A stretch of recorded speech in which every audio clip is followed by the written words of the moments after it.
Maharashtra today 24 news, सत्य परिस्थितीचा सविस्तर आढावा।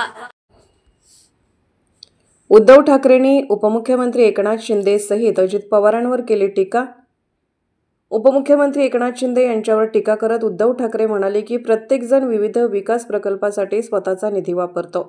आपण पूर्वी वर्तमानपत्रात वाचत असू की विरोधी पक्षाच्या आमदारांना सत्ताधारी पक्षाकडून निधी मिळण्यास अनेकदा अडचणी येत असत, पण आता सत्ताधारी पक्षाच्या आमदारांमध्येच मतभेदाच्या बातम्या येत आहेत। आज तुम्ही तुमच्या वर्तमानपत्रात वाचले असेल की कोणीतरी दिल्लीला गेले। बाबा, त्यांनी मला मारले ही असह्यता का? जर आपल्याला योग्य वयात चांगले शिक्षण मिळाले असते तर आपल्याला हे सर्व सहन करावे लागले नसते। शालेय शिक्षणाशी संबंधित एका कार्यक्रमात उद्धव ठाकरे म्हणाले की शिक्षण खूप महत्त्वाचे आहे, मूल्ये खूप महत्त्वाची आहेत। आपण आपल्या मुलांना मूल्ये शिकवतो तेव्हा आपल्याला काय म्हणायचे आहे? पुस्तके आणि वही धरून मूल्ये आत्मसात केली जात नाहीत। आपण इतरांशी ज्या पद्धतीने वागतो तसेच आपली मुलेही वागतील, अन्यथा जर वडिलांनी घोटाळा केला तर मुलगाही मोठा घोटाळा करेल। आपल्या देशात जर एखाद्याला चांगले शिक्षक किंवा शिक्षण मिळाले नाही तर आपण अनेकदा सर्वोत्तम व्यक्तींनाही अटक करून तुरुंगात टाकतो। सोनम वांगचुक यांचे हे एक उत्तम उदाहरण आहे।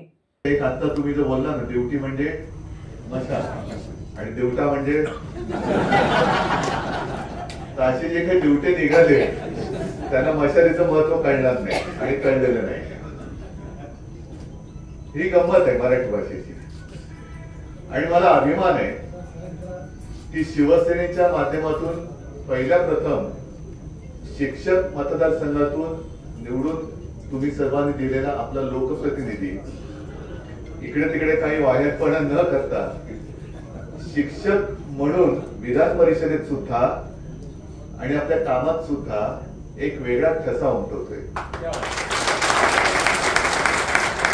आणि तुम्ही म्हणाला ते खरंय आणि तसंच करा। तुमचा जो काही आमदारकीचा फंड आहे तो फक्त आणि फक्त शिक्षणासाठीच वापरा। बाकी आता काय, मी पण आमदार आहे, सगळे आमदार खासदार आहेत, त्यांचे फंड वापरतोच, पण हे फंड विरोधी पक्षाचा आमदार किंवा खासदार म्हटल्यानंतर कशा त्यांच्या त्या मुठी आवडल्या जातात किंवा नाड्या आवडल्या जातात हे आपण वृत्तपत्रातून वाचतोय।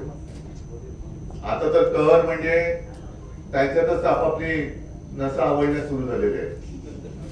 आजच पेपरमध्ये पाहिलं असाल तुम्ही, एक कोणतरी गेले बाबा मला मारलं म्हणून दिल्लीला। ही लाचारी जी आहे ना, ही लाचारी का? तर तेच चांगलं जर काही शिक्षक मिळालं असतं त्या वयामध्ये तरी परिस्थिती आली नसती।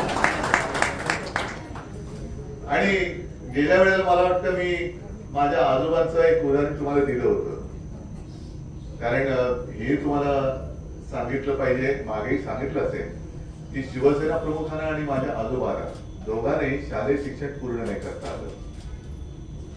दोघांनाही जवळपास 7वी मध्ये फी भरायला पैसे नाहीत म्हणून शाळा सोडावी लागली, पण शाळा सुटली तरी त्यांचं शिक्षण नाही थांबलं। कारण घरामध्ये संस्कार हा एक विषय असतो, तो घरामध्ये जास्त असतो। आपण मुलांना संस्कारित करतो, संस्कार देतो म्हणजे नेमकं काय करतो? आई वडील आपल्या मुलांना संस्कार देतात म्हणजे काय करतायत की काय वह्या पुस्तकं पाठी घेऊन नाही बसत, तर स्वतःच्या वागणुकीतून एक आपण कसे वागतो तशी आपली मुलं वागत असतात। आणि मग घराण्याशाही म्हणते ती तशीच, म्हणजे वडिलांनी एवढा घोटाळा केला तर मुलगा आणखी मोठा घोटाळा केला। तर ह्या सगळ्या गोष्टी या संस्कारातून येतात। आणि आता नवीन आधुनिक जे काही तंत्रज्ञान तुम्ही म्हणताय, कॉम्प्युटर हे आहेच, म्हणजे आता माध्यमं ही बदलायला लागली।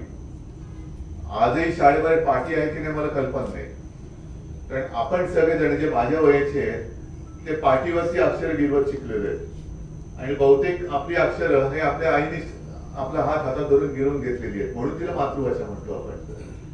अ ई उ ए सगळे जे काय आहे हे सगळं तिकडनं पाठीवरती गिरून आपण हे अक्षरं गिरवत मोठे झाले। तेव्हा कुठे कॉम्प्युटर होता?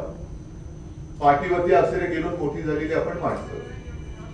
पण शिक्षण म्हटल्यानंतर त्या पाठीवरती गिरून मोठे झालेल्या माणसानेच कॉम्प्युटर शोधलाय हे सुद्धा आपण मान्य केलं पाहिजे।